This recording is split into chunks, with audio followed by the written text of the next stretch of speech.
What's going on, y'all? Welcome to another Friday night. Cool. You want to tell them who they on with? Because they don't already know. If they don't know by now, will they ever know? But I guess it's my job. This is the Play Callers Sports Talk Show. And we are the undefeated, Undisputed. undisputed world tag team champions. Galaxy Universal. Interactive Sports Talk. That's what we do. Yes, so man, we got a great show tonight. But you know, tag team champions is not the only name we go by. Allow us to introduce ourselves by one other name. The Play Callers.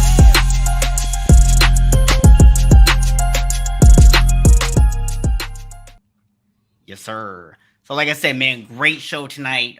We're going to be doing the AFC South and NFC South division previews. But before we jump into those, as always, man, we got to tackle the big stories from around the world of sports.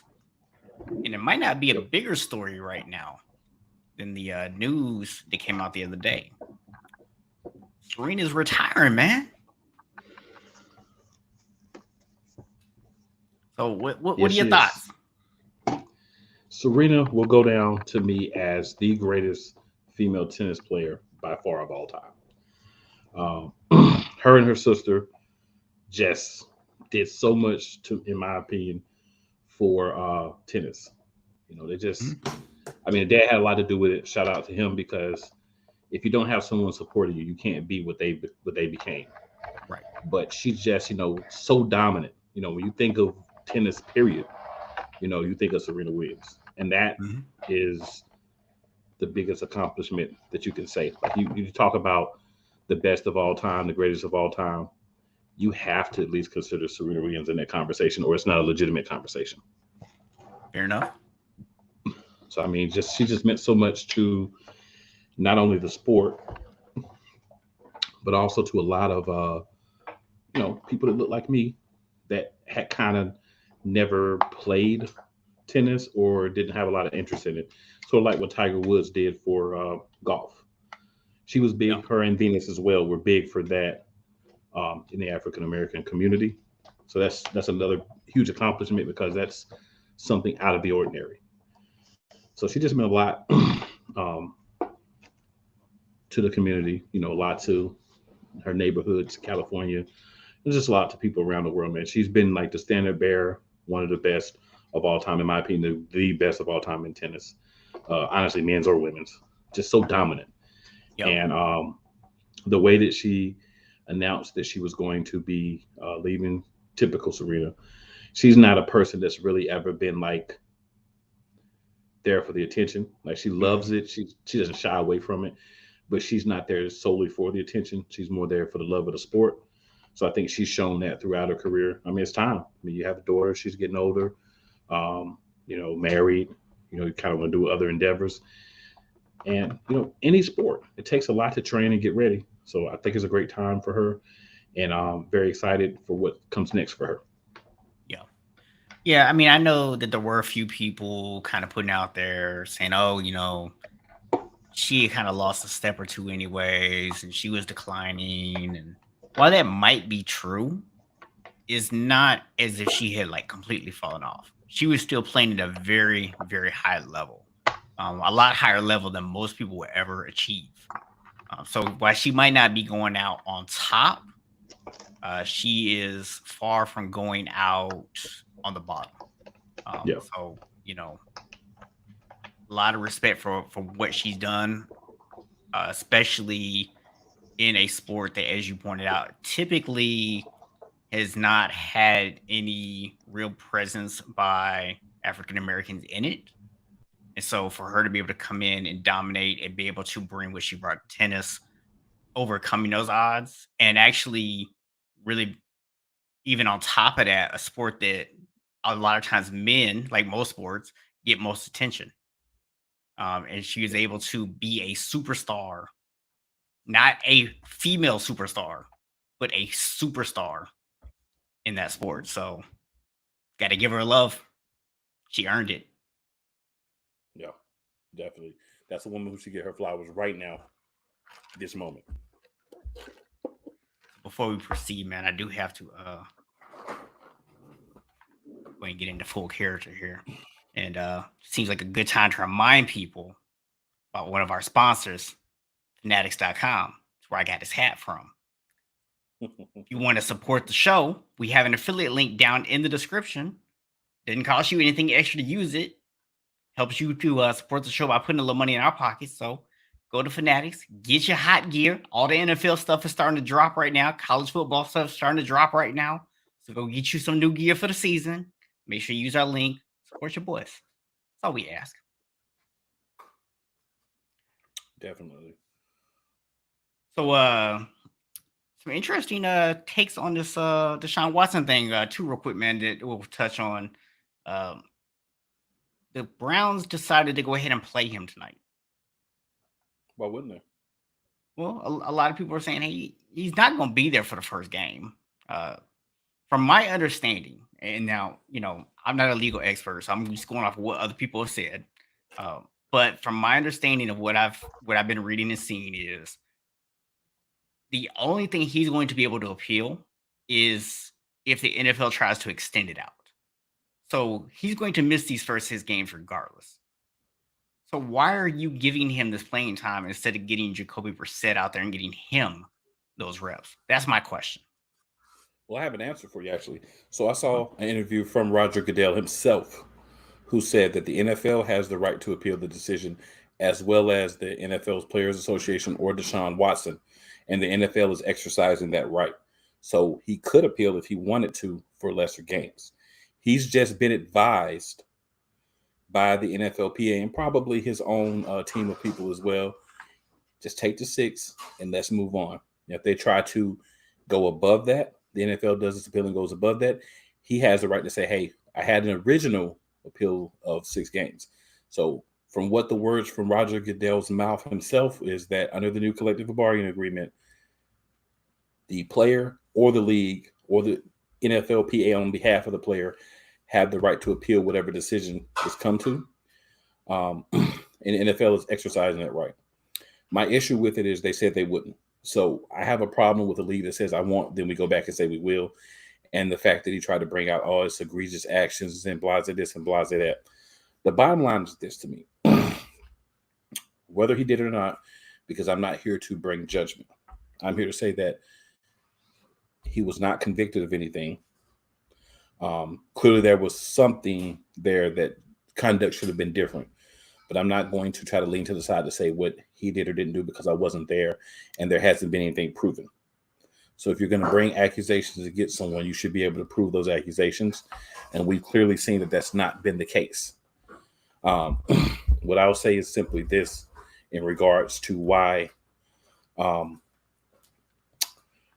Goodell and the league decided to go back on the word. They felt like I think at first they felt like, oh, we got to abide by it. But then there was enough pushback from certain people within the fan base, within teams, organizations, to allow them to be emboldened to do this. I think the problem that you're going to have, and we talked about this for years, but I think the problem you're going to have is you still have to prove that something happened. You can think he did something, but if you can't prove it, if you don't have physical evidence to prove it, how can you up a suspension based on what you think happened or what you feel happened? And that's, I think, what the main focus or point of was what the arbitrator was basically saying in her statement. Like, I feel that these things happen, but they haven't been proven. So if you can't prove what you feel, then you can't use that when you're doing punishment. You have to punish based on what you know. And that's been the issue all along. And that's why I've said I anticipated 4 to 6 games. That was me the whole time. So my take on this is a little different because my understanding of this is a little bit different. So the arbitrator actually came out and not only said, I think that he did these things, but she ruled him guilty. And so the 6-game punishment was based on that, but her 6 games basically was based on like looking at past situations that involve similar actions. This is what you gave other players.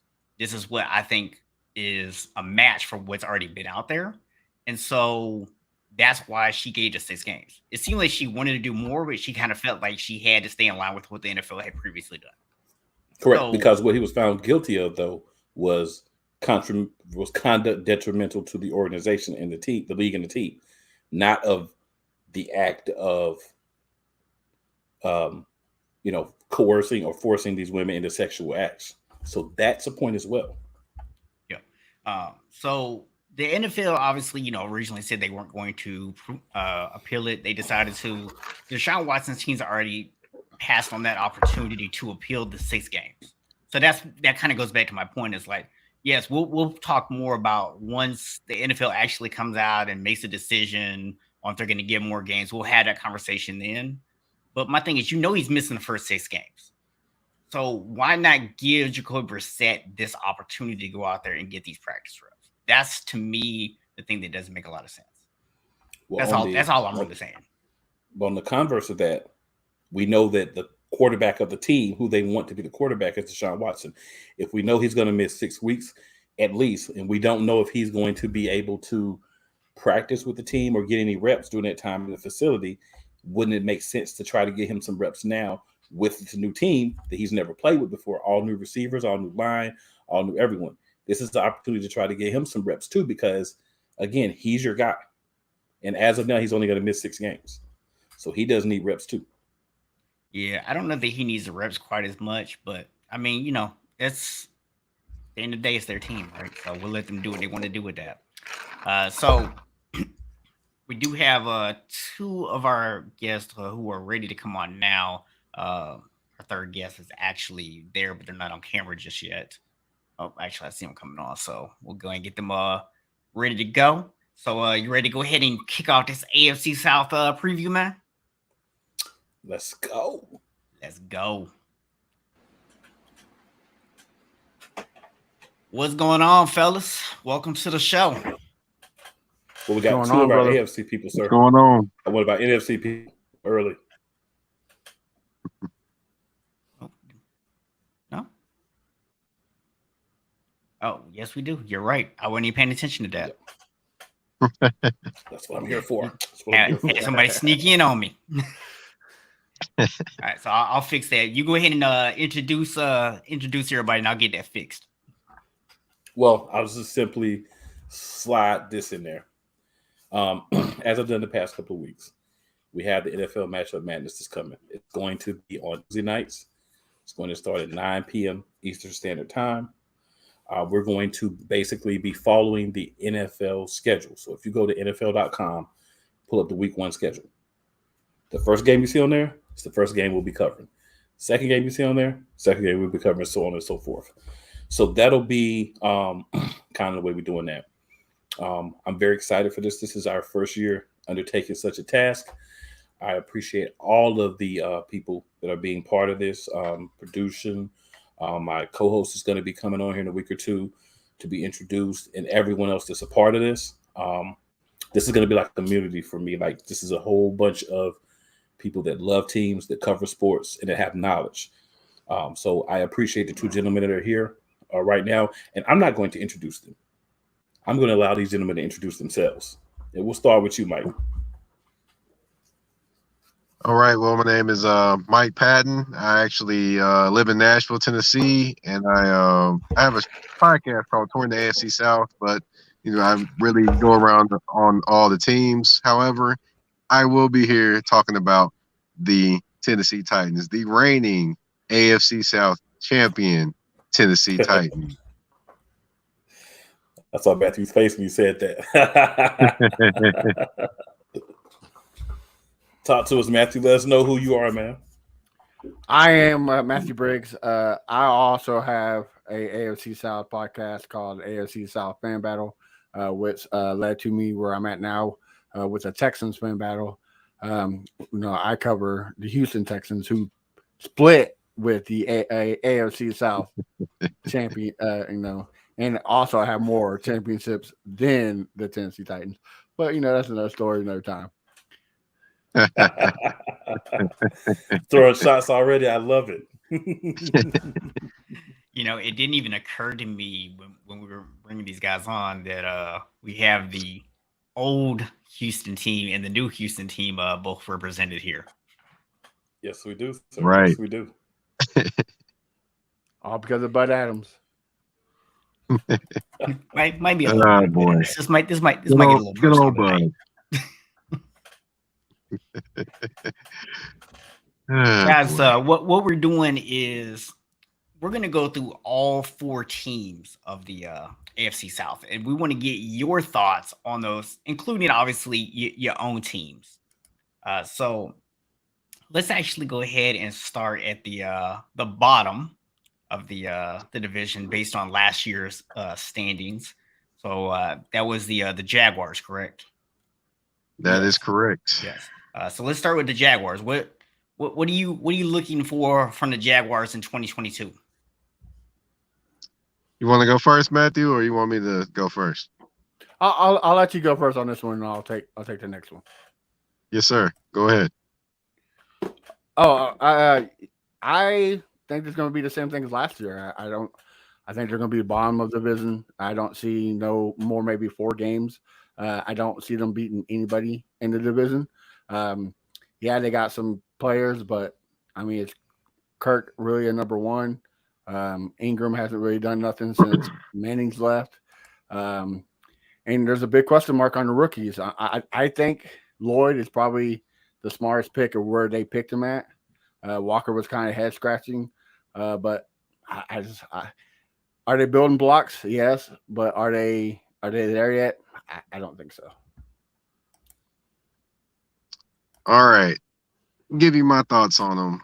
Honestly, I think the Jaguars will actually be better this year.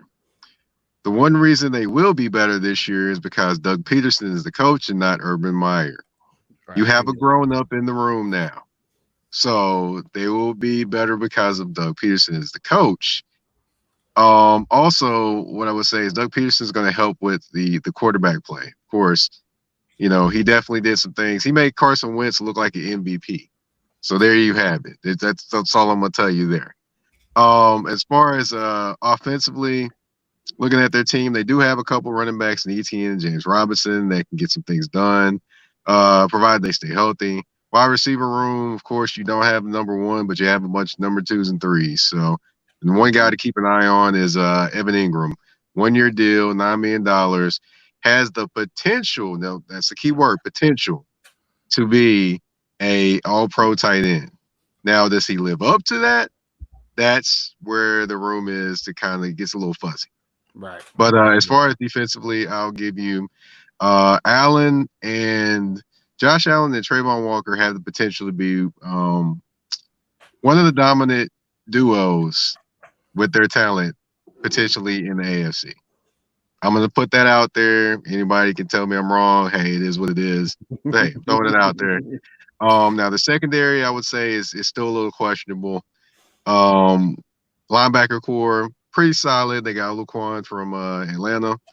And, of course, they got, Lloyd as well. And Muma is, I would say, is a guy that can cover people as well as a linebacker. So, I mean, they'll be better. They won't be in last place this year. I'm going to go ahead and say that now. They will be better this year. Oh, so you got Titans going last. I see. All right. Oh, boy. We going to get to the Titans, but, we'll get there. So real quick, man, I want to give a shout out to a couple of other NFL Madness matchup guys joining us over in the chat. Couch Coach and Ian. Ian was on last week with us, so glad to have both of those guys join us over here in the chat. So, question I have for y'all is: this team obviously is going to go as far as Trevor Lawrence goes. What are you expecting from him this year? Do you think he's going to take a gigantic leap or not really?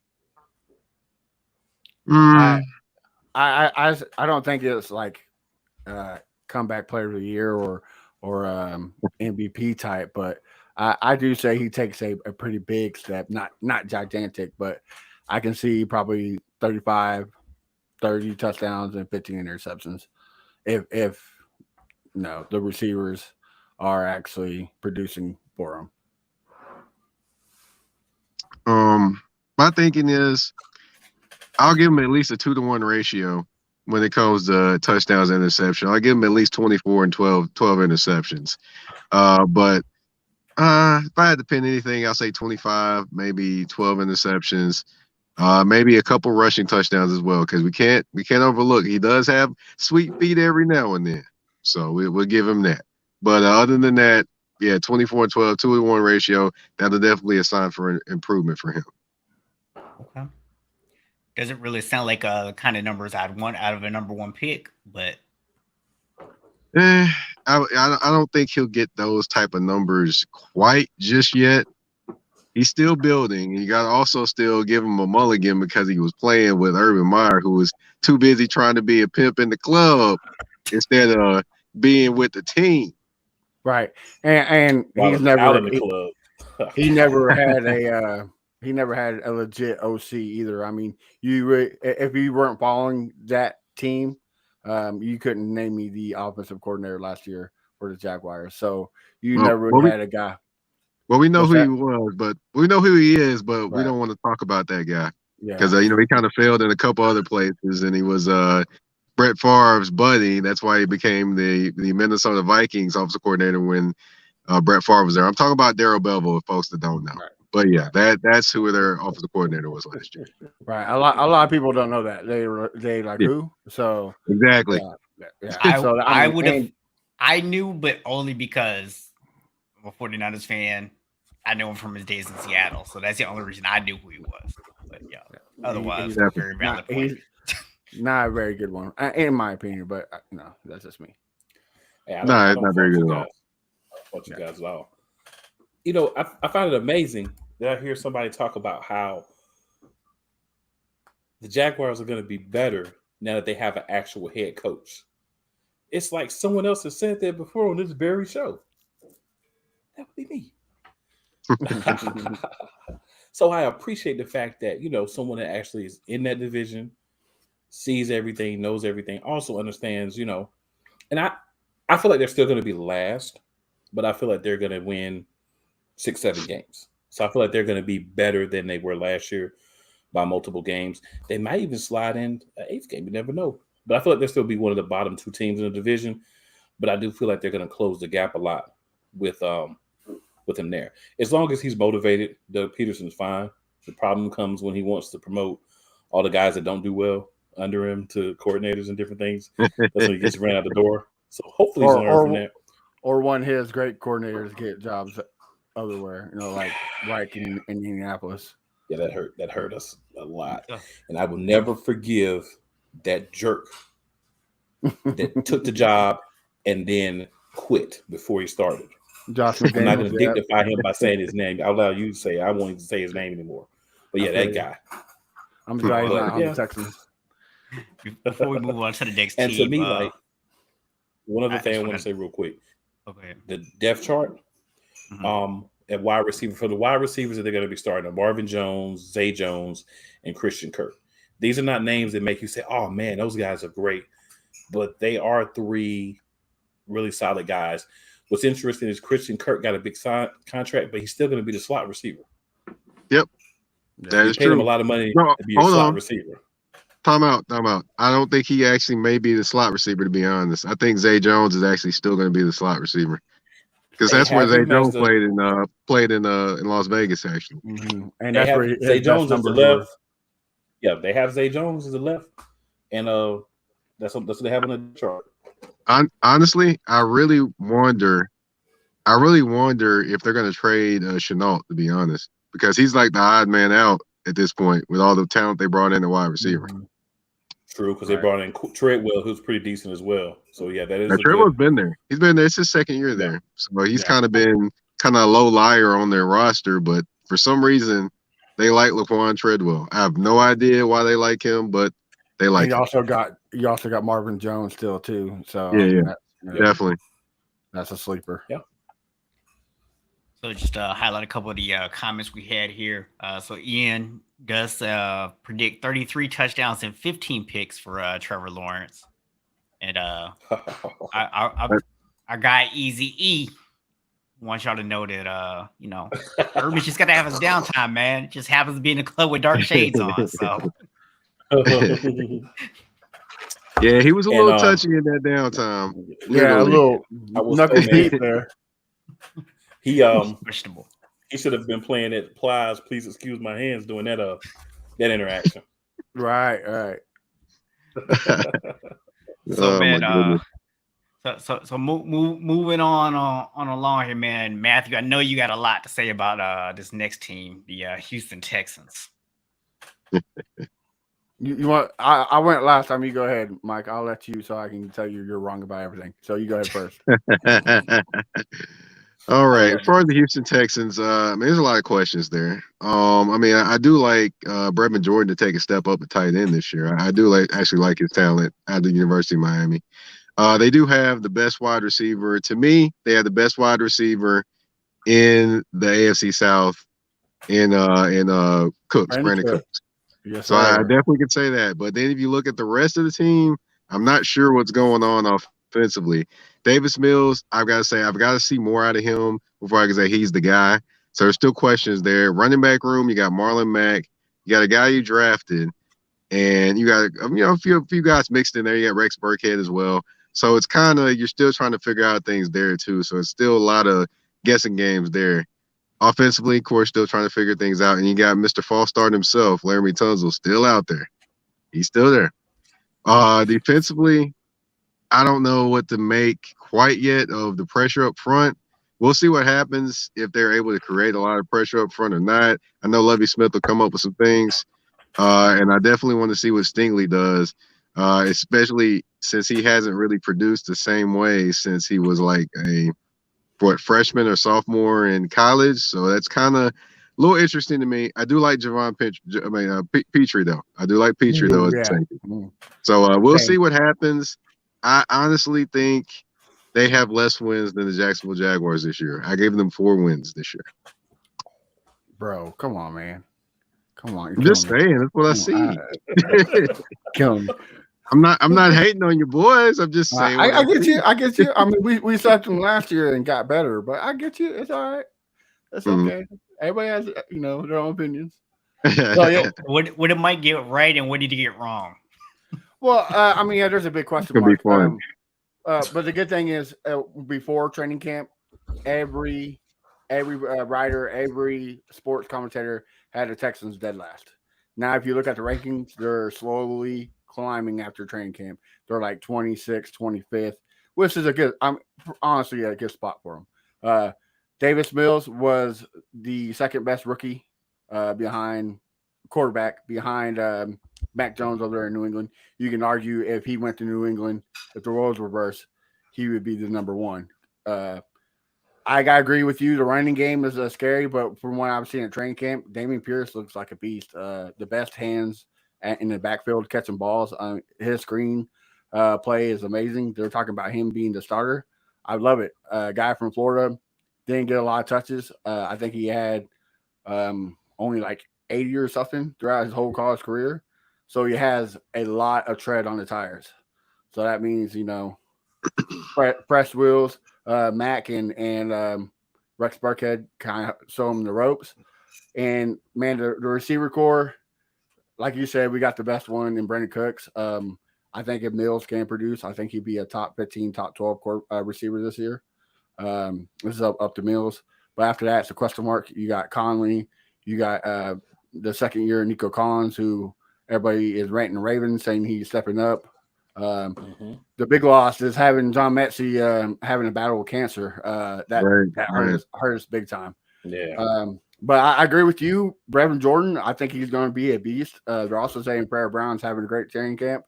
So hopefully Pep Hamilton's his offensive scheme helps out.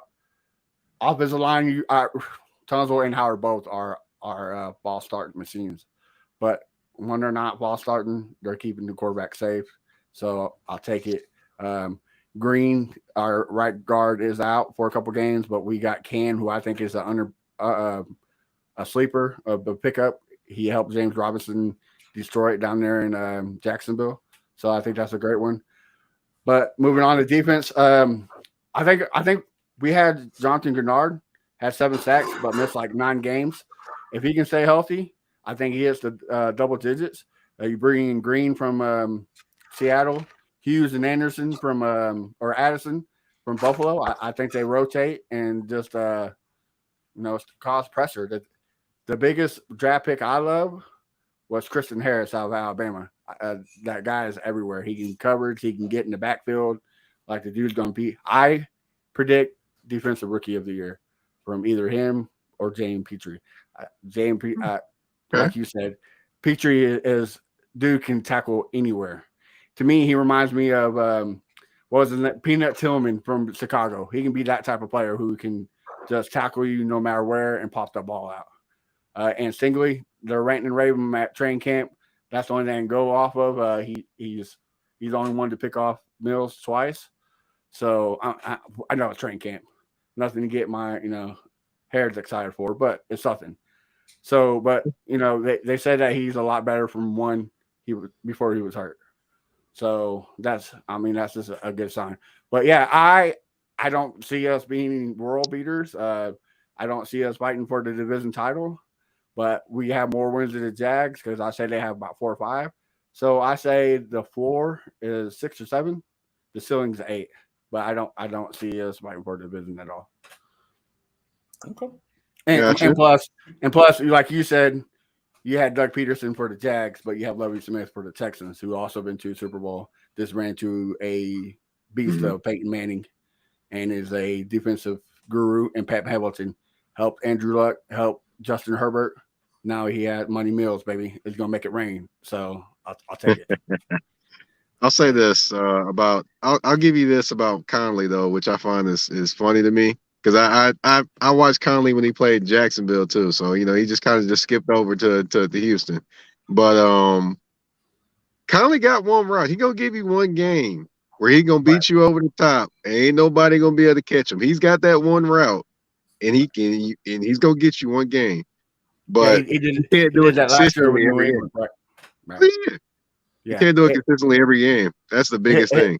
His problem is he can't hold on to the ball. Like I need some stick him on his hands. Like if he can catch the ball, he'd be a decent number 2, number 3, but he just can't hold on to the ball. Well, I mean, he is who he is. Is what they always say. Right. Y'all covered the Texans pretty much thoroughly, so I don't think there's really much else we can say about the Texans. I do have one question I want to ask Matthew as a Texans fan. What are your thoughts on David Culley getting fired last year? Did you think that he did a good enough job to stay around, or no? He lost us 3 to 4 games. He lost us the Miami game, the Cleveland game, the Carolina game, and the Patriots game, all due to play calls and time management. Nobody here, even his wife didn't know he was going to get the head coaching job at Texans. It was just a surprise. Nobody thought he deserved it in the league. He was a Deshaun Watson guy. He had ties to Deshaun. He just requested a trade out of Houston, so they were trying to build a bridge to keep him here.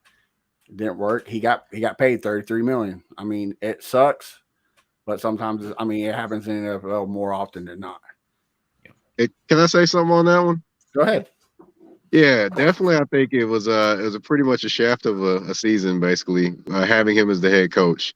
I think he personally he got set up to fail to begin with because they knew he wasn't the guy, but they brought him in, like you said, to be the guy.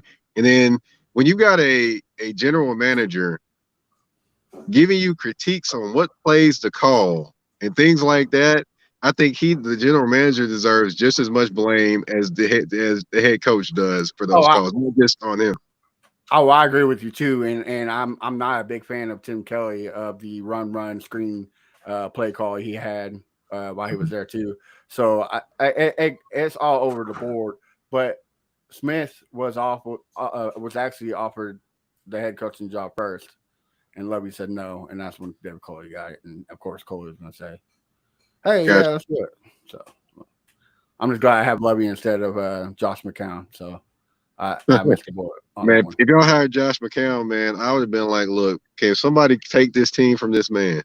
Yeah, Please I would, can somebody take this I would- team from this man. I would be in hibernation mode right now. Like That'd be the Steve Nash of the NFL hire. Right. It might even be worse than this team. I can't be worse Man. than Steve Nash hire. Can't get it. Man, that might be Well, the water boy Steve- hire of the NFL. Steve Nash is actually a good player. Josh McCown was a horrible backup. So I mean, a little difference. I mean, to be fair, man, there's a lot of guys who are not very good players who are great coaches. So yeah, I get that. So moving on to the Indianapolis Colts. So what are we expecting out of them this year? I'll go first again, Mike, since you went with the Texans. Darius Leonard's out for what was it, Mike? 5-6 games, right? First of the season. I don't know about Darius, but I know Shaquille's out for a little bit. That's right. I forgot. I forgot he pulled a meta world peace on me. I don't think he's going to be. That's going to hurt the defense big time. I know they got. I can never say his name, but the guy who played for the Jaguars, the Vikings, and the Ravens. Why am I forgetting his name? I know who you're talking about. Naku or whatever it is. But I'm completely forgetting, but I know who you're talking about. Right. I know exactly who you're talking about. He's kind of a one-trick pony. Yeah, he'll get you sacked, but he'll miss you a lot of blown runs, big runs, gasses. That's why Derrick Henry loved playing the Jags.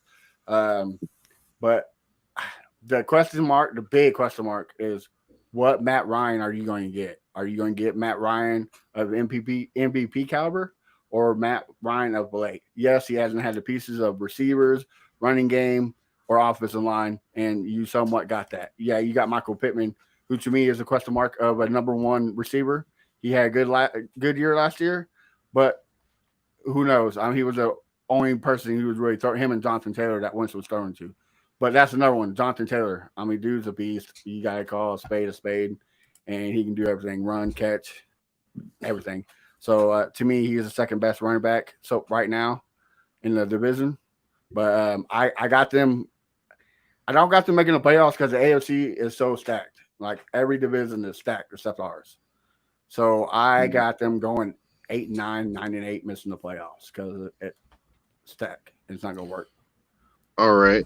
As far as thinking of Yannick Ngakoue, just to throw it in there. Ngakoue, thank you, man. Thank you. I was over here trying to remember Oluquan's name, and I forgot Ngakoue's name. I didn't want to cut him off. My bad, man. I didn't want to cut him off. No, thank you. I appreciate it. It's hard, man. But I'll say this about the Colts. The funny thing about the Colts when it comes to the Colts versus the Titans is that everyone likes to point out the holes the Titans have, but everyone conveniently goes over all the different holes the Indianapolis Colts have. Let me break it down for you just a little bit. Speak your truth. Okay. As far as the tight end position, you've got Jelani Woods, you've got Mo Alley-Cox. Mo Alley-Cox, guy that's really, you can't really say he's like a guy that's going to be a regular tight end. Jelani Woods can be, but he's a rookie. So there you go. Tight end at the wide receiver position, you've got Michael Pittman Jr., you're supposed to be your number one, but you're not sure he's a number one. Then you got a bunch of guys that you don't know. You got a bunch of substitute teachers. You got Paris Campbell that you don't know if he can stay healthy. Now, if he stays healthy, he's got the potential to be the guy. If he doesn't, there you go. But you got Alec Pierce over there. He was very good at University of Cincinnati, but you don't know what he's going to be in the NFL. He's got all the ability, but you just don't know what he's going to be in the NFL. And then other guys you just don't know about. Now I'm going to switch over to the defensive side. You got 𝐷𝐷. You don't know if he can be consistent. You just don't know. You've got Ngakoue, like you just mentioned. He's been on 4 teams in 4 or 5 years. Mm-hmm. So, yeah, you don't know what's going to happen. Right. 5, okay. There you go. Yep. Then you've got, let's see, the linebacker position. You got Shaquille Leonard. He's injured. You don't know how many games he's going to miss. Buckner is still solid in the middle of the defense. Then at the safety position, you've got a guy coming back from injury. You got McLeod that you brought in from Philadelphia. You don't know what he's going to give you. You've got at the corner spot, you've got Kenny Moore, which he's definitely a talented slot guy. But then you've got Stephon Gilmore, which to me, I like Stephon Gilmore, But are we getting all pro Stephon Gilmore? Or are we getting broke Right. down Stephon Gilmore? Which one are we getting? And then the biggest question mark of all, can Matt Ryan cover up for the things that they are missing offensively? He definitely has a better running game, but can he cover up for them not having as talented a wide receiver core that he's probably accustomed to?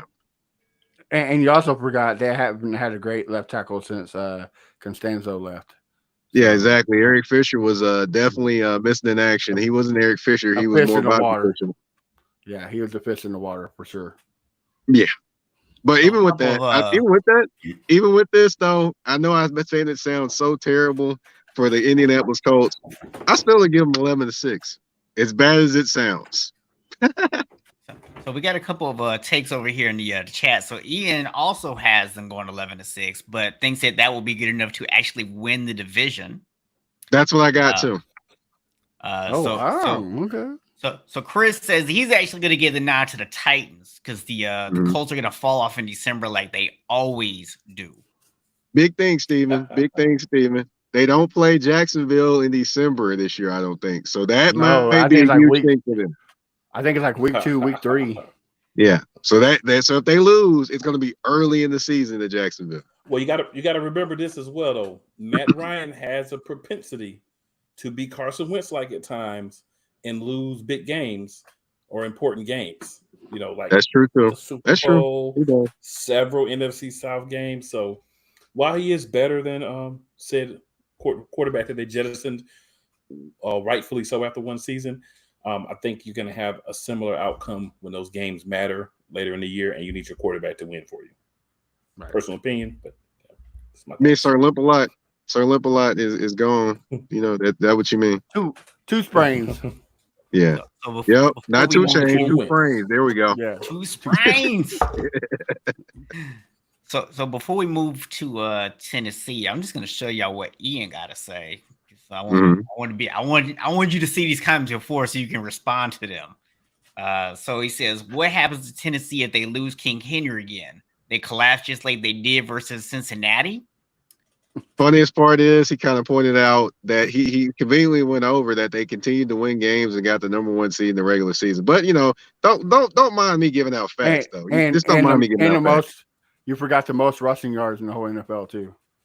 In that period of time. And for the next 3 years, the Tennessee Titans are my second favorite team. So put some respect on Tennessee. Thank you for AJ Brown. Well, I don't know if you see the comment I got on the screen right now, but I know you'll like this. It says y'all got high hopes for Tannehill, who lost his big target to the NFC East. Can I please answer this? Can I please answer this? You go first, Mike. You got it. Speak your truth, brother. This is the thing. People conveniently forget. This is not a throwing offense. It is a running offense. So you keep thinking about Tannehill. Is Tannehill going to do this? Tannehill going to do that? Henry has to do things first. Then also you've got all the different pieces around them. And what y'all always forgetting, what people are forgetting this year also as well is they have probably the most versatile group of skill players they've had in a while. You've got a guy, 𝐂𝐏𝐿, a rookie from Maryland. He can actually line up in the backfield. He can line up in the slot. He can do all those different things, just like Jonnu Smith did when he was here. You've got Robert Woods can line up in the backfield, line up in the slot, do all those different things too. You've got a guy, Treylon Burks, that can line up anywhere as well. You got Austin Hooper that can line up as an inline tight end and in the slot. So you've got so many different versatile weapons. I don't know if I missed it, but you're also forgetting Haskins. I mean, no, I didn't forget Haskins. I just don't think Haskins will get as much time. I think Hilliard will be the backup because Hilliard's more of a pass catching running back, and he can move around as well too. Because I know people don't forget. I know people didn't forget that Hilliard took that little draw all the way to the house on the Patriots last year either. So you know they still have some weapons. So I know people want to say this, that, and the other. But the Titans aren't going 4-13, people. They're still a good team. And you also forget that they have a potential top 5 defense with the number 2 defensive tackle in the NFL and Jeffrey Simmons. You've got arguably the number 1 safety in the NFL in Kevin Byard. What do I need? What else do I need to tell you? And they also a lot of the sacks they got were from their front line. not from them bringing additional pressure, which is huge for an NFL team, especially in a passing league. Dupree and Landry, big pickups. I just want to say, last year before the season, there was a guy. He's wearing a black and green hat right now that talked about how the Titans were going to have a good defense last year, and people scoffed. It was like, their defense is not that good. Let's pull up the numbers from last year. Numbers do not beat the eye test. I knew ahead of time Tennessee was going to be good. And they're always going to be good under Vrabel. They're always going to be solid at least. They're not going to be just piss poor defensively or a piss poor team in general under Vrabel. They just aren't. He's not going to allow it. He's a quality coach. I will say that. He's not. I'll say this though. My second favorite team. Let me say this for Matthew. Though. I'm not saying he's a great defensive coordinator because I already know what y'all saw down there in that aspect. I don't blame that. I'll give him that. I don't count that year because we lost J.J. Watt. We lost Merciless. He didn't have Vince Wilfork that year. Like, I don't blame that year on him. I blame it on a lot of I think he's a great defensive minded coach. He learned from the best Bill Belichick. I mean, point blank. Yeah. But I'll tell mine real quick. Do I see them being number one in the AFC? No, I don't. Like I said, the AFC is two stack. I think it's going to be somebody out of the West, maybe in the North this year.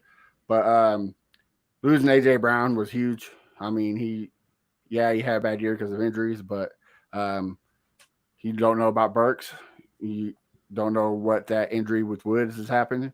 So you kind of got to give it that. But I think the Austin Hooper, to me, I think that's the most underrated pickup in the whole AFC South. Like, I think Austin Hooper can be the great of what he was.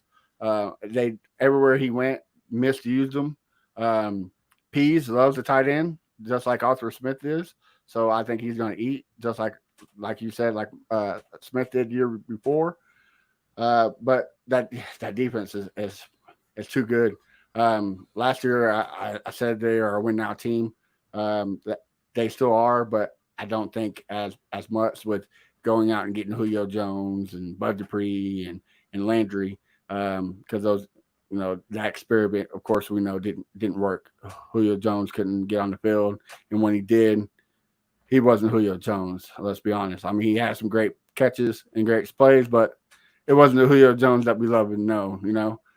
So I still say they're number one team in the AFC South. I think they sweep the everybody else up the Texans because they.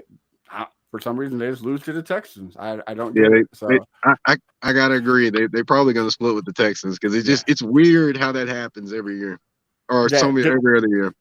2 years before, if we didn't have Romeo Crennel and we had a different coach who can manage a time clock and not kick and kick a field goal and not go for two, I say we beat them at least once. So we always play each other tough. So I got them going 12 and 5, 13 and 4. But AFC South champs again. Which I hate to say it, but Packs don't lie. I'll give them 10-7.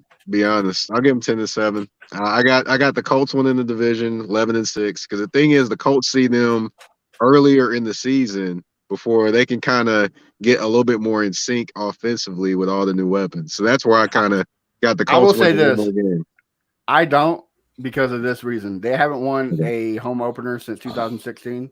They lost to the Jags a couple years back. They're going to lose to the Houston Texans because just because of me. And then they play, and I think week 3 they play at Jacksonville, so they can start the season 1-4. So that's kind of a hard hole. I mean, it's not. It can be done, but it's kind of a hard hole to climb out of. So hey, I don't. Go ahead. I'm sorry. No, I was finished. Go ahead. I was going to also tell y'all as well. I have been out to camp actually a couple times. I'm going out there this weekend, but Robert Woods is actually running around without the brace on his leg, so he's actually doing just fine. Treylon Burks is looking excellent out there. Of course, all the early. What's that? No inhaler. No, he's doing fine, man. I mean, the reports of him earlier were kind of a lot, but I had the to, brother. kid's I fine, had man. to shoot my shot, bro. You know how it I is. know. I already know, man. It's been rough up here with a lot of Titans fans going in on him, but Right. that kid's gonna be fine. And you know, just looking at the weapons they have, I expect 𝐂𝐏𝐿 to be the guy that starts around week 7 or so. Not start, but actually is going to be an impact player in terms of that offense around week 7, week 8. I think that's when the wheels will start turning and he'll start making those plays that you were used to seeing from Jonnu Smith. So, final note, says he agrees on the records, just disagree on how it's going to happen. So, Fair enough. want to That's just what they call it. say appreciate you guys coming on and talking some AFC South tonight. Just a reminder for everybody, if they want to hear more of this expert commentary and see a little bit of it, like, man, I can't wait until y'all teams play each other during the NFL matchup madness. That's going to be a must-see week for sure right there. So make sure we may have to get some side videos posted for those. Right, you know what I'm saying? Some behind-the-scenes stuff going on, right? So that's going to start happening week 1. So the Tuesday before the Thursday night game will be the first episode of the NFL Matchup Madness, September the 6th. That's where you're going to find these two gentlemen at every single week during the NFL football season. So appreciate y'all coming, and we'll look forward to seeing y'all again here real soon. Yes, sir. Absolutely. Much love, fellas. Appreciate it, guys. Appreciate it. And with that, we're going to turn our attention to the NFC South, and we're being joined by another person who's going to be joining us on the NFL Matchup Madness. You want to go ahead and introduce yourself and let people know where they can find you? How's it going, everyone? I'm Chris Fisher. You can catch me on If I'm Being Honest at iibeinghonest.com. Talk about just about everything from sports to movies to comics, everything there. Okay. Nice, thanks for being here, man. Appreciate your patience. I know you've been kind of hanging out in the backstage area for a little while, so appreciate no problem. Your, it was a great conversation. For that. It was a great conversation. No problem. Yeah. Many talents, man. It's like hanging out in the backstage in the chat, just doing it all, man. So, so man, we got to jump in and talk about the NFC South here. So, I'm trying to remember was it the Panthers that finished fourth last year? I don't have the standings put up in front of me. Or was it the Falcons? Falcons finished last, I believe. Okay. So that's actually your team. Yes. So talk to us about your Falcons, man. Man, I believe that this year they have the potential to be a little bit better than they were last year. Obviously, losing Matt Ryan is a huge loss. He's been the lifeblood of the team for as long as I can remember, since the whole Michael Vick days have been gone over. But bringing in Marcus Mariota, who I believe is going to have a resurgence kind of similar to Ryan Tannehill had when he first came to Tennessee and actually took over from Mariota. Bringing in Bryan Edwards, who I feel is a receiver that has the potential to be one of the biggest names, provided he has the right pieces around him. And I think Arthur Smith is just that coach to be able to make that, give him that leap to be able to be one of the premier receivers in the league. And people don't remember that Mariota had his best season under Arthur Smith when they were both in Tennessee together. So I see that there could be some fireworks brewing. The only problem is that their defense leaves little to be desired for them. I think the offense will take care of everything. Bringing in and drafting Drake London will basically alleviate all the questions of, is Calvin Ridley ever going to come back? Because you don't need him at this point now. But that defense, there's too many holes on it, so I don't see them making they're not going to be able to stop anybody, but you're going to have to be able to outscore them. Okay. So you made an interesting comment there that you don't feel like y'all are going to need Calvin Ridley. So I mean, obviously, you got your big tight end that you drafted last year, who looked really good. You got Drake London, who you just drafted this year, which it's hard for rookie wide receivers to really do a lot. But from everything I'm seeing, I'm here actually in Atlanta also. So the things I'm hearing and I'm seeing, sounds like he's actually doing really good in camp so far. He's making the secondary look silly in practice. I've seen quite a few videos of him just wide open. So it's going to be interesting to see how that translates to actual games. Yeah. But yeah, I just found it interesting that you felt like, just those two guys are going to be enough. Well, you have Brian Edwards, you're going to have Drake London, and you're going to have Kyle Pitts. And then a lot of people are going to forget about Cordell Patterson, the jack of all trades. You can line him up anywhere on the field, and he's a playmaker. He's established that every season he's played in the NFL, whether he was with the Vikings, the Raiders, the Bears, wherever stop he's been at, he's been a playmaker. By the way, you got a shout out from Ian. Said, that's my boy Chris. That's dope. That's dope. Hey, man, I will say about the Falcons, I think moving on from Matt Ryan is going to be good for you in the long run. It might suck for a year or two, but I think in the long run it's going to be good. He's had his best years. He's kind of like the old dog you got to put out the pasture at some point. Mm-hmm. He's still okay, but you got to turn the page. You got Kyle Pitts. You're going to have to, I think, get a quarterback either through the draft or through free agency to kind of be, your number one moving forward. But you got to kind of have those good years, a couple of lean years, and then you want to just try to be back on the come up. And I think that's where Atlanta's at. They're a team they're going to be in games. I mean, you're playing against the South. Yeah. Outside of Tampa Bay, I don't really see anybody like standing out. New Orleans, even with Jameis Winston, it's not the same team as it was with Drew Brees. So, I think you got a pack and you got Tampa Bay a little bit above, but not to the point where you're like, oh man, he's just so much better than everybody else that there's nothing they're going to be able to do. So I think the Falcons are going to be, in the mix for being the third team this year, depending on how the Panthers and New Orleans, play out for the season.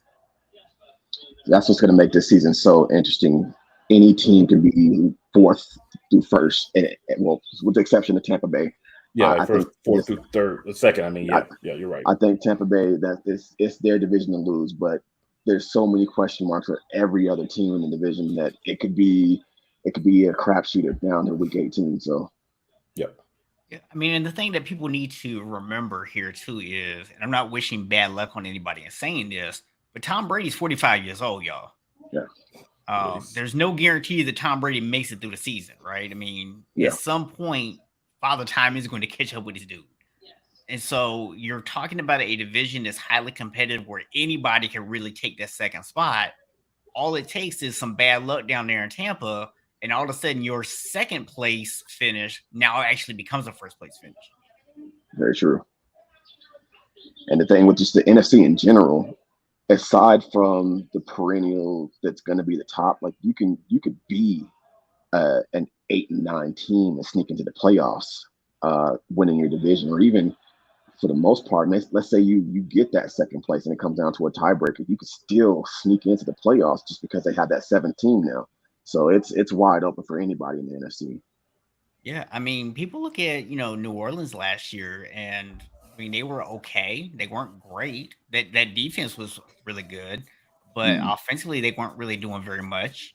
And it literally took San Francisco coming back and beating the Rams on the road in week 18 to clinch a playoff spot, because if the 49ers lose that game, the Saints sneak into the playoffs. They do. So, yeah, I mean, that's the thing, is you just got to give yourself that chance. And in that division, if you can even finish second, you're at least giving yourself a chance at that wild card. Yep. Just looking at the offenses, just from the Panthers to the Saints to the Falcons, I think that Atlanta has the firepower as long as they can gel quickly. And that's going to be the big thing, because they start off the season, the month of September, it's going to be a real huge test for them. They can go, I think they'll probably either go 3-1 or they can go 0-4, because it's going to be real tough in the month of September for them. And then you get into October, it's not going to get any easier. Their easy part of the schedule picks up in November and December. And if they can start off quickly, they can finish strong, just how the strength of their schedule works out. What's your biggest concern with this Falcons team this year? Their defense. I like 𝐾𝐄 Jr. He's one of my favorite cornerbacks. He was on the Raiders last year. Actually, to be honest with you, they have 9 players that was on the Las Vegas roster over the last 2 seasons who either started at least one game for them. And Casey Hayward's one of my favorite players. And putting him opposite AJ Terrell, they're going to have a good 1-2 combo in the secondary as far as corners go. So you're not going to be able to pass on them very often. But if you have a decent running game, I don't trust that front 7 for anything. So, and I feel like they're not going to be able to stop anybody. But again, like I said earlier, if they can outscore you, and if you can't match their point output, then it's a game that they can win. But it's just who's going to come down to the end of the game. Yeah, I think one thing that I'm kind of looking at with the Falcons in terms of where they might be at an advantage over some people, I'd expect them to really take some major leaps, is their red zone offense has an opportunity to be really good.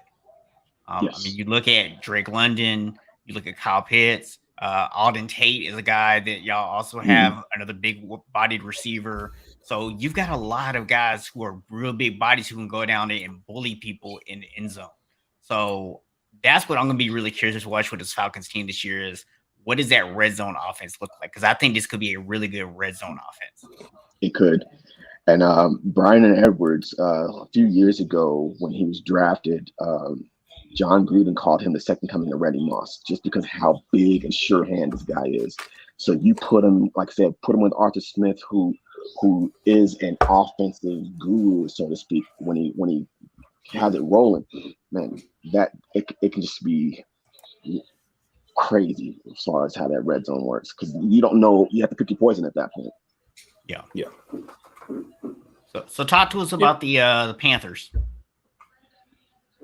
The Panthers, it's going to boil down to if Christian McCaffrey can stay healthy because that offense runs through him. And then who's going to be handing him the ball? Is it going to be Baker? Is it going to be Sam Darnold? The reports are that it's Baker Mayfield's job to lose. And he has been consistently average. It's up to him whether or not if he's going to be able to elevate his game or not. And can he be the leader that Cleveland thought he was going to be when they drafted him? That's going to be the big question. We all know that Sam Darnold's not, but can Baker be that person that made him a top overall pick? So what are their what do you see when you're looking at this Panthers team? I mean, obviously, Chris McCaffrey staying healthy is going to be the issue. The quarterback play, we're going to see what they have there. I don't know that Baker has the weapons, especially if McCaffrey's not healthy, to stay competitive there. But you still have Robbie Anderson on the outside, so but you still don't have DJ anybody. Moore. Yes, and Terrence Marshall. So those are both guys that play pretty well. The problem with the Panthers is if their top 3 receivers, one of those guys are out, and one of those guys.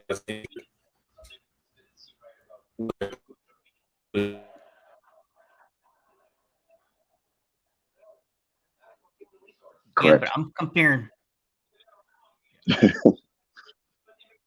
I'm just comparing it to what I see. Like Baker didn't, do that fantastic with Landry and Odell. So I'm comparing to that. And I'm thinking like I don't have much confidence in him. Odell was barely on the field, and when he was, he expected the ball to be his way. And you can't get that ball to him every single down. It's just not going to happen. The NFL is way too good for you to single in on one player every single play. And Jarvis, in my opinion, he's never been a surefire number 1. He's a great number 2, but he's never been a surefire number 1 receiver. And that was their biggest issue in Cleveland. You had a number 1 who couldn't stay healthy, and you had a number 2 who thought he was a number 1, but he's not. So we'll see how this goes when they get down in Carolina. But I don't think that I think the wheels will fall off when it gets down to when Christian inevitably gets hurt, and the wheels are going to fall off like it does every season. So the question I was going to ask you, all those negatives aside, what do Panther fans have to look forward to? What's the most positive thing that this team has going forward? I think their defense. Their defense is young. They're hungry. They were able to keep them in some games last season, and now you have another year under your belt, another year of consistency. And as I said earlier, this NFC South is so wide open. If your defense can keep you in games long enough, then I feel like they can move the ball well enough, even with some of their backup running backs, even when Christian's out. I think they can run the ball well enough, even without him, that they can keep them in games. But it's going to definitely be some low-scoring games for them this season. All right, so cool. You have anything you want to add on the Panthers? I know you're there in Charlotte.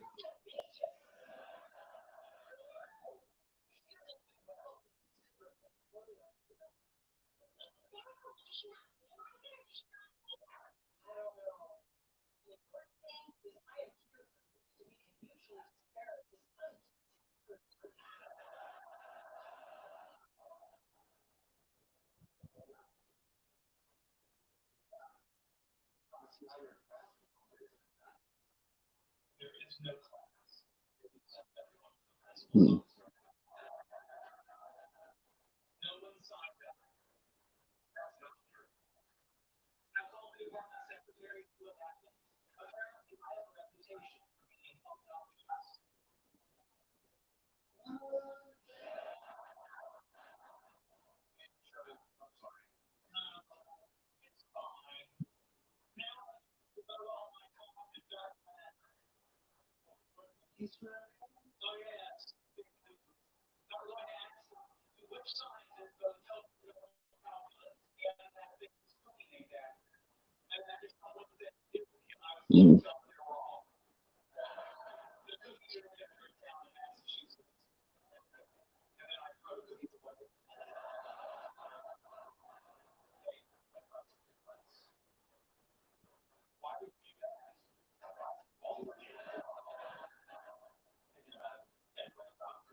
So any follow-up thoughts on that, Chris? Or? Yeah, I'll agree with that. That Baker is definitely going to be the better quarterback they've had, and actually since Cam left the first time. But it's going to be very interesting how it plays out. Like I said, it's going to be a lot of close games, a lot of low-scoring games, and if that defense just hold on, then number two is the best they can hope for. And as we said earlier, that number two can eventually turn into a number one, depending on how it plays out with Tampa Bay. So. All right, so cool. So moving on to the New Orleans Saints. So a team that, as we just said, almost managed to sneak into the playoffs last year, but their salary cap shenanigans have finally caught up to them a little bit. So what's your thoughts on them? New head coach, new system. I've not been a huge fan of Dennis Allen. Been following the Raiders for most of my life, and I didn't like how he ran the Raiders when he was here. So it's interesting to see how he's going to be getting this second opportunity to take over a team. So it's going to be fun. It's going to be interesting. But they probably have the biggest question mark of any team in the South.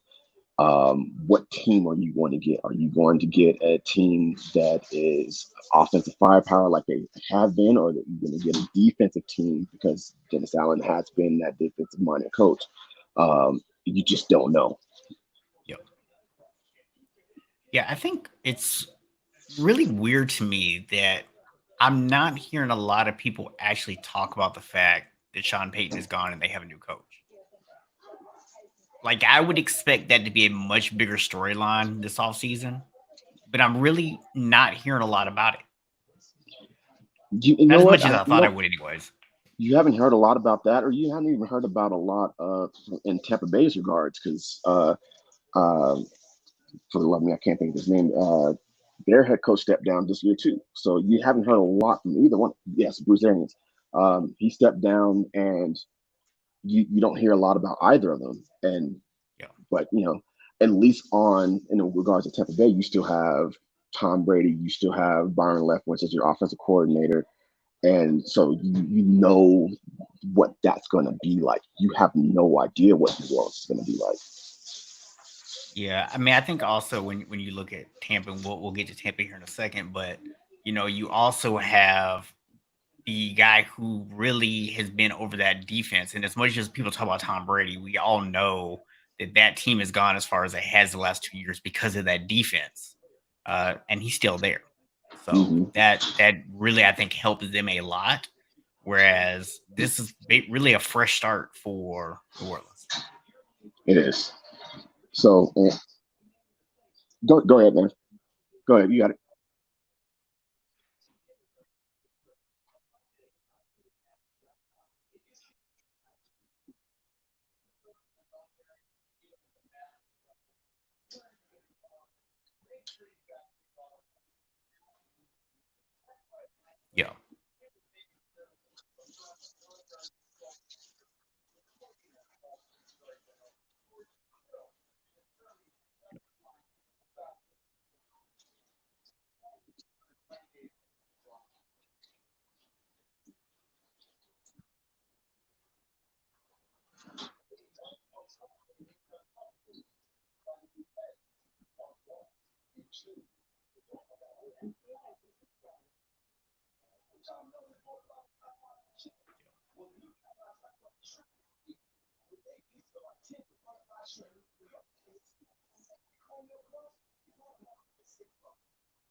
Yeah. Yeah.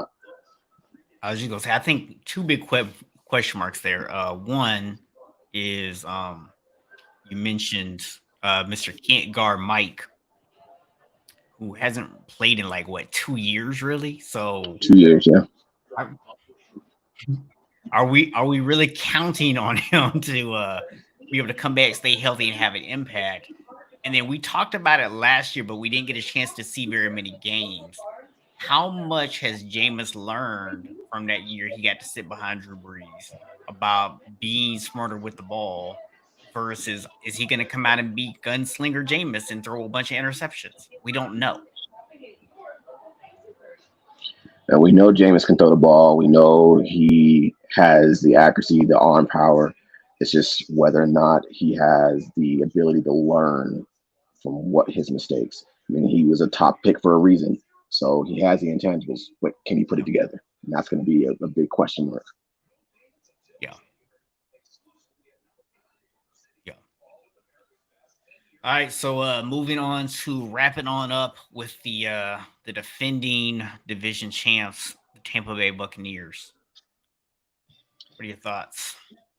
Well, their defense is going to be exactly what it's been, a top 10, top 5 defense that's going to control the pace of the game. At this point in Tom's career, he doesn't have to be Tom Terrific. All he has to do is not turn over the ball, and he's good at not doing that.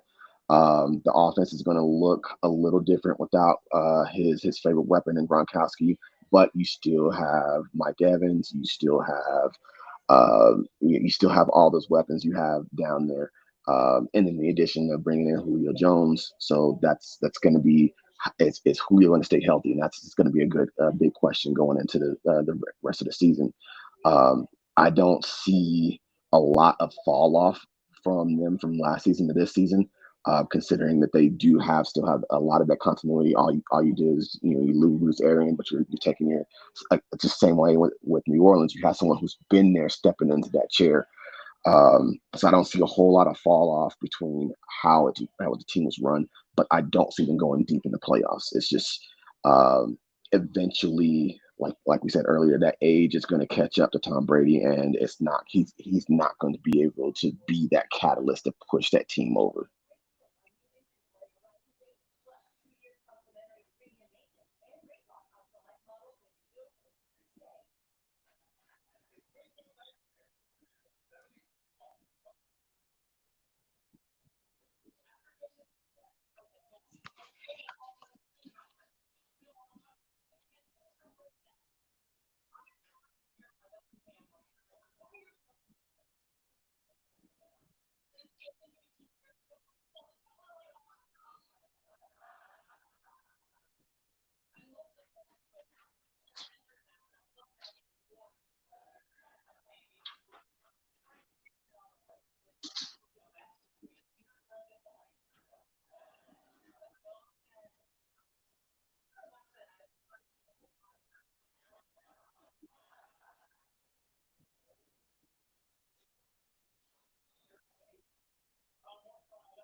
Yeah, for me, when I look at Tampa, obviously, like you said, you have to look at the wide receivers. They've got a lot of weapons down there. The top two aren't really questionable. There's a really good receivers. Like you said, Gage, that's an underrated 3.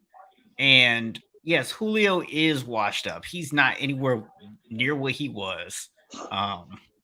But the reality is that you were still talking about Julio, who now, if he's going against basically your third or fourth best corner, he's still better than those guys.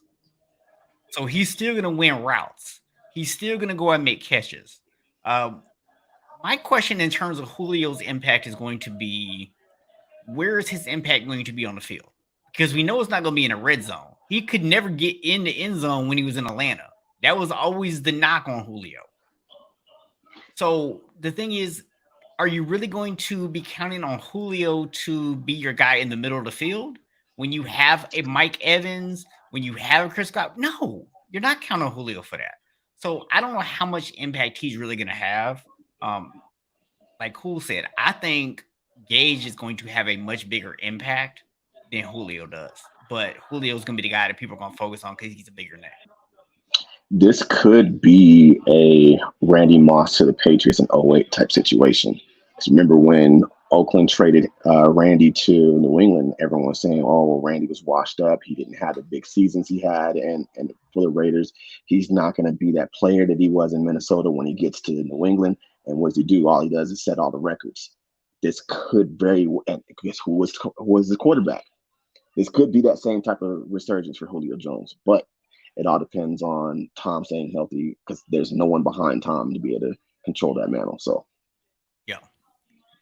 yeah. The other big thing, though, you have to remember, outside of Moss, New England didn't really have much else. I mean, they had a couple of guys that were, like catch those little underneath passes, but they didn't have like those big threats like Randy Moss. Julio's actually got competition to go against in Tampa. I'll give you that. But the receivers outside of Moss in 2008 for the Patriots weren't slouches themselves, but I will say that Julio does have better talent around him than Randy did when he went to New England. Yeah, well, that's why I clarified it. They're not slouches, but they were guys who are not going to beat you deep. They're guys who are going to catch those little 5-yard slants and do their damage there. Sure. So is there anything other than a Tom Brady injury that could cause Tampa to lose this division? Like I said earlier, I think it's theirs to lose. They go as far as Tom goes. So. Well, what about you, Cole? Anything you see that concerns you about this team that makes you think they might have a slip up?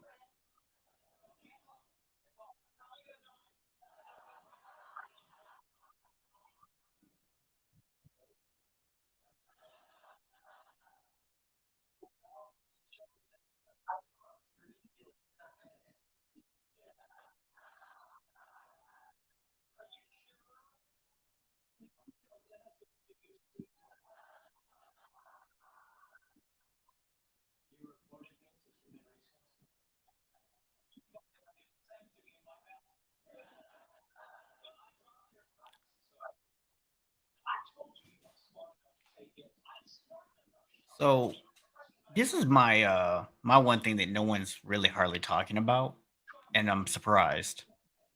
They've now had 2 big injuries on the offensive line. Tom Brady's 45 years old. I understand Tom's going to get the ball out quick. He doesn't necessarily need as much time as other guys do. He's got great receivers to throw the ball to. But the offensive line shaky, you might be okay against some of the lesser defenses. But when you start getting some of these defenses, they got those vicious pass rushes, it could really be a problem for Tom. And to me, that's the concern. Well, hold on. We've been able to say that up until Tom Brady's most recent game against the Rams, remember that week he came out and he admitted, yeah, the NFL does let me get away with stuff. And in that game, the Rams were hitting him late. They were getting away with all kind of stuff that we know would have been a flag any other time. So we don't yet know if any of that's going to carry over into this season, or if that was just the refs keep your mouth shut game, and now they're going to go back to protecting them. We'll see. But the last game that Tom Brady played in, he wasn't getting that protection. And that's why they lost, because he didn't get that protection. Because they were better than the Rams, but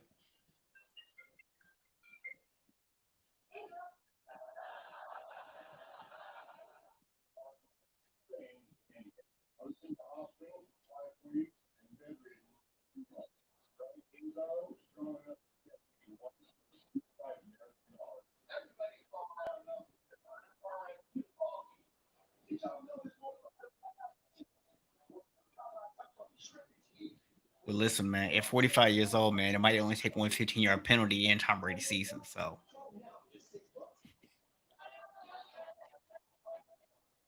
I mean, you might be. Oh, they treat you worse than Deshaun Watson. They sent him down to the XFL. I don't know, man. We're gonna find out real quick how Goodell really feel about Tom Brady, right? If that happened. Yeah. Overall, Overall, like, it's hey, you know, I'm gonna have to season. go and suspend you for a couple games, but you know, on the side, appreciate you. Thank you very much for that.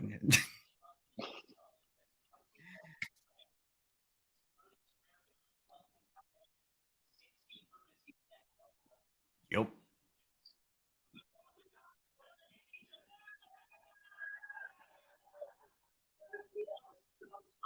Tuesday night.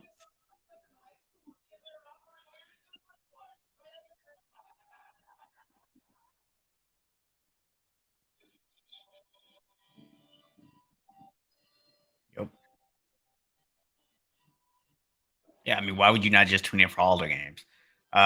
Real quick before we wrap up, Chris, give us your predictions. NFC South, top to bottom.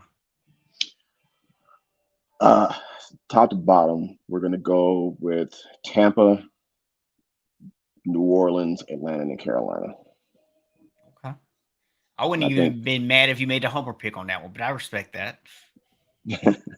I feel like Carolina and Atlanta, it's gonna come down to week 18 whether or not who's gonna be number 4, who's gonna be number 3, and actually the whole entire division. To be honest with you, so it could very well be a play-in scenario for the playoffs coming out of the South.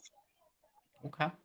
Well, man, we appreciate you joining us tonight. Appreciate the insights. Just want to remind everybody, if you haven't already, make sure you go ahead and hit the like button. That lets YouTube know that they should be sharing this with other people. And then also, obviously, if you haven't already, hit that subscribe button as well. We will see y'all back next Friday night, where we'll be covering the NFC and AFC North divisions, including the defending AFC champion Cincinnati Bengals. So make sure that y'all tune in, and we will see y'all next week. But before we do that, of course, as always, I got to give my co-host the final word. Okay, I'm taking your final words. Those are terrible.